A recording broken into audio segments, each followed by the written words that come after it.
بہت ساری مثال ہو سکتی ہے. بہت اہم سوال کیا ہے انہوں نے کہ قرآن و حدیث کی کوئی بات عقل سے ٹکراتی ہے، ایسا کیسے ہو سکتا ہے؟ قرآن و حدیث کی بہت ساری باتیں عقل سے ٹکرا سکتی ہیں. علم غیب ہے، قبر میں دوبارہ زندہ کر کے سوال کیا جائے گا، ہماری عقل میں آتا ہے، لیکن اللہ نے حکم دیا لہذا ہم اس پر ایمان رکھتے ہیں. جنت میں نعمتیں دی جائیں گی، جہنم میں عذاب دیا جائے گا، ہم نے نہیں دیکھا لیکن بغیر دیکھے اس پر ایمان رکھتے ہیں. عقل ہماری گوارا کرتی ہے؟ نہیں کرتی. لہذا عقل کی بنیاد پر اگر ہم دین کو تولیں گے تو بہت ساری چیزوں کا انکار کر بیٹھیں گے. اور اس کی ایک موٹی سی مثال موضوع پر مسح کرنے کی مثال ہے کہ صحابہ کرام غالباً حضرت علی کی روایت ہے یا حضرت عمر کی، کہتے ہیں کہ لو کان الدین علی الرأی بالرأی، اگر دین کی بنیاد رائے پر ہوتی تو ایسی صورت میں موزے پر مسح نیچے کی جانب کیا جاتا، اوپر کی جانب نہ کیا جاتا.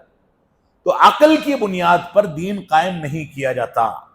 علم غیب کے جتنے امور ہیں سب عقل کی بنیاد پر اگر تولے جائیں گے تو انسان انکار کی حد تک پہنچ سکتا ہے. قرآن مجید دنیا کی صحیح ترین کتاب ہے. کیا ہم نے دیکھا کہ اللہ کے رسول صلی اللہ علیہ وسلم پر نازل ہو رہی ہے، جبریل لے کر کے آ رہے ہیں؟ ہم نے دیکھا. اس کے باوجود ہمارا ایمان ہے کہ قرآن مجید صحیح ترین کتاب ہے.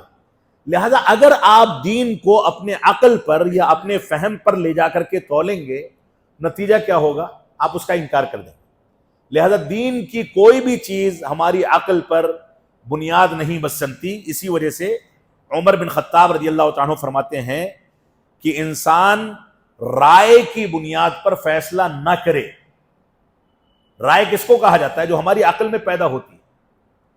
کہتے ہیں جب منحرفین اور انکار حدیث کرنے والے یا اہل بدعت کو قرآن و سنت کے فہم کا شعور نہیں پیدا ہو سکا اور حدیث کے مفہوم کو نہیں سمجھ سکے تو ان لوگوں نے اپنی رائے کی بنیاد پر فتویٰ دینا شروع کیا. فضلوا واضلوا، خود بھی گمراہ ہوئے اور لوگوں کو بھی گمراہ کیا. لہذا عقل پر ہمارے دین کی بنیاد نہیں ہو سکتی. یہ اہل کلام اور اہل سنت والجماعت کے درمیان بنیادی فرق ہے. اہل کلام کا ضابطہ کیا ہے؟ اہل کلام دین کے استدلال اور دین کی حجیت پر اپنی عقل کو بنیاد بناتے ہیں، اور اہل سنت والجماعت دین پر دلیل کو مقدم کرتے ہیں اور عقل کو کنارے کر دیتے ہیں. یہ بنیاد ہے.